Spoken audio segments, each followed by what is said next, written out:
up, step out and enter in.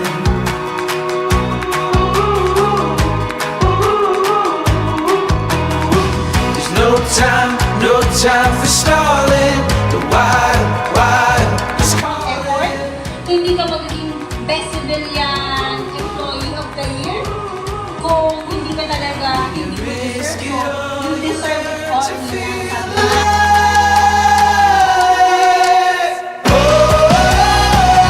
Searching for new life.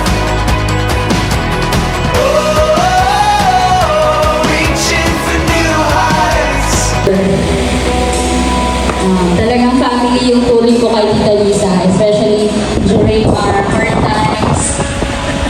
We're making the climb, taking the dive deep into the wild.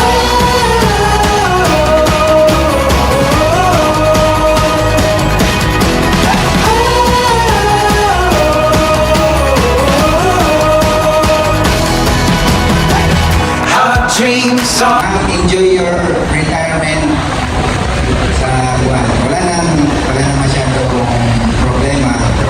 Sana maging joyful. Magkasama na rin ni Sir Joey. No time for stalling. The wild is calling.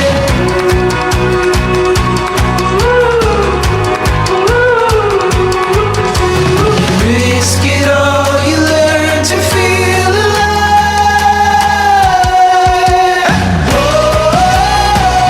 Searching for new life. Good evening, everyone. Wala yung tao niya? May kami sa inyo. Nabusog mo? Mura kang dili na Luya. Busog mo niya? Salamat. So may gabi sa kanang. I am beyond honored and incredibly humbled to stand before all of you today as I celebrate not just my 65th birthday, but also my retirement after 42 years of service as a military and civilian nurse. To see all of you here, to share in this moment with me, fills my heart with gratitude. I want to start by thanking each day and every one of you for being here to mark such a significant milestone in my life. First, I must give thanks to God. It is through His grace that I am here today, blessed with 65 years of life, with the strength to endure and the ability to serve. It's truly because of His guidance and protection that I have been able to fulfill my calling as a nurse, both in the military and beyond. I have the honor of helping people in ways I never imagined, and for that I am forever grateful.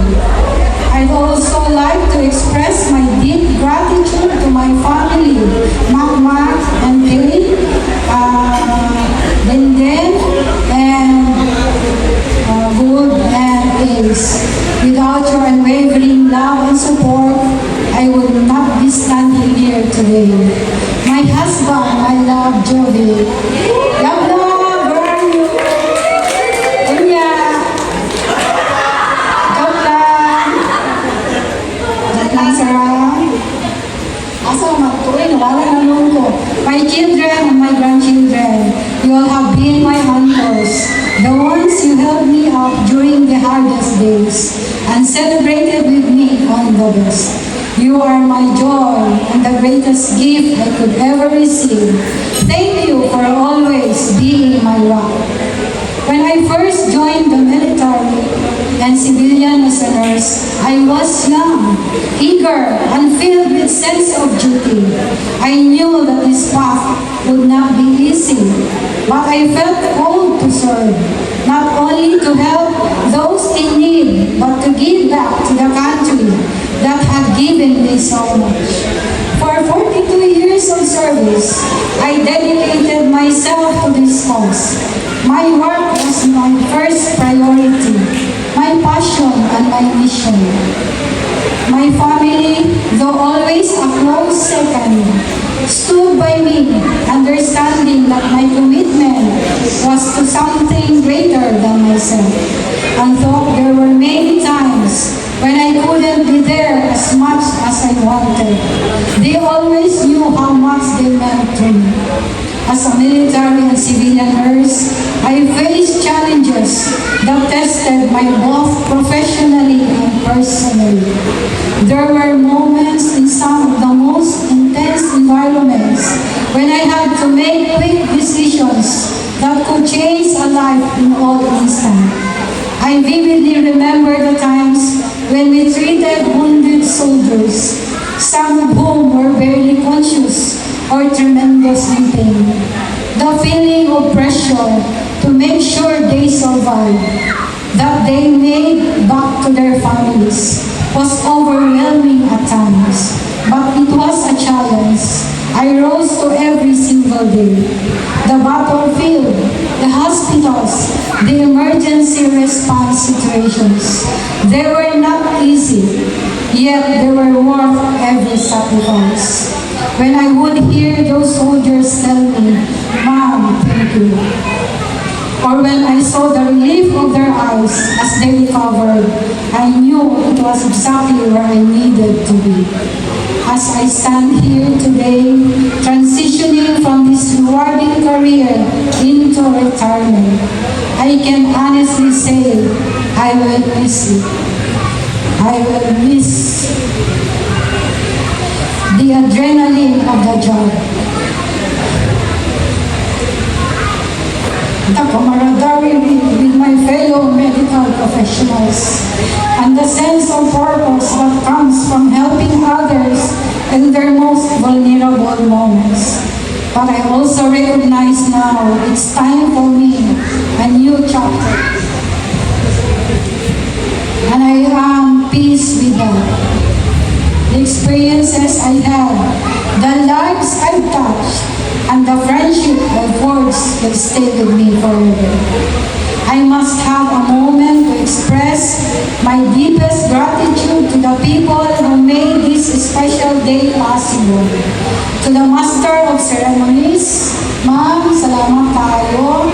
The Program Coordinator, Dodot Aragon, my niece. My beautician, asa naman to, guwapa? Pakpak sa diha. For making me look beautiful today. Tinood? Okay. Thank you. Dagang pasudan. Ako dala sa lobeng? Hindi na ako nasala. Pwede ba kang sa bra? Asa na to? And everyone who helped me plans to the event. Thank you for all your hard work and for making this day even more memorable. I also want to thank my wonderful family for their constant love and support. Apil na yun, grabe, ako pasalamat sa kumbana. By all means, siya yun nagluto aning tanong. Labla, basa na ka. To my husband, children, and grandchildren, you are my happiness. And I am so proud to be your wife, mother, and a grandmother. Being a mother has been one of the greatest joys of my life. And being a grandmother is a blessing that brings me so much happiness. You have all made my journey so rich and full. There are so many people I need to thank who helped me along the way. To my high school batchmates, asan naman sila? My college nursing classmates, salamat tayo sa inyo. Salamat yun. Salamat tayo. My colleagues, asan naman ang taga-hospital? Thank you, kayo. My fellow nurses, thank you. Midwives, doctors, and enlisted personnel of SES, Ma'am Chang Chang, our first sergeant.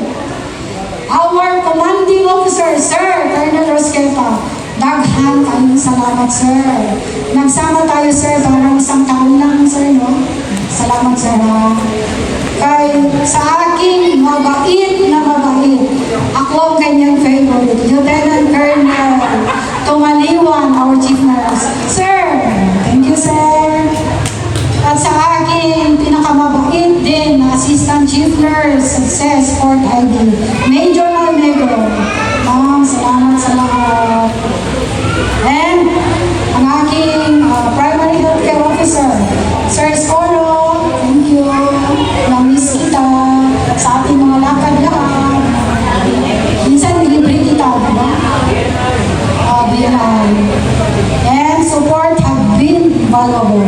Through the long nights, the tough cases, and the times when I thought I couldn't go any further, you were there. Salamat talaga sa inyo, ma'am. Sila Maya, si Kakay, si Nimet, si Connie, si Edna, si Nay Guevara,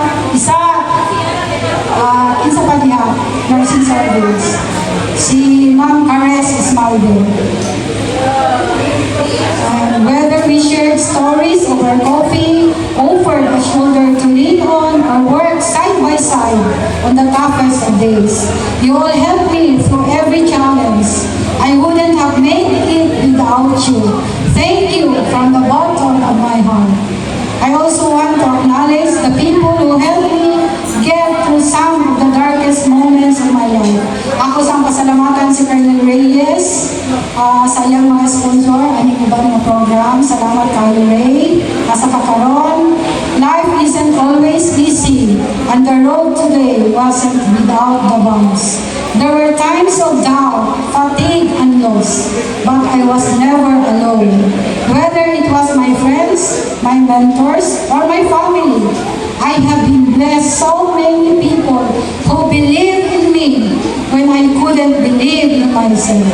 I am deeply thankful for each of you, for your encouragement, for the strength that you helped me carry on. As I move into retirement, I am excited about my future.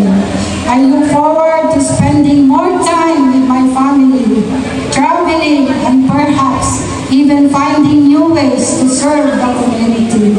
But I will never forget the years I spent in my uniform, helping soldiers, working with incredible teams of medical professionals, and learning from the most amazing individuals. That chapter of my life has shaped me into the woman I am today, and I will carry it with me always. Thank you all once again for being here today, for celebrating with me, and for making this a day I will cherish forever. Your presence here is the greatest gift I could ever ask for. Thank you, and God bless us all.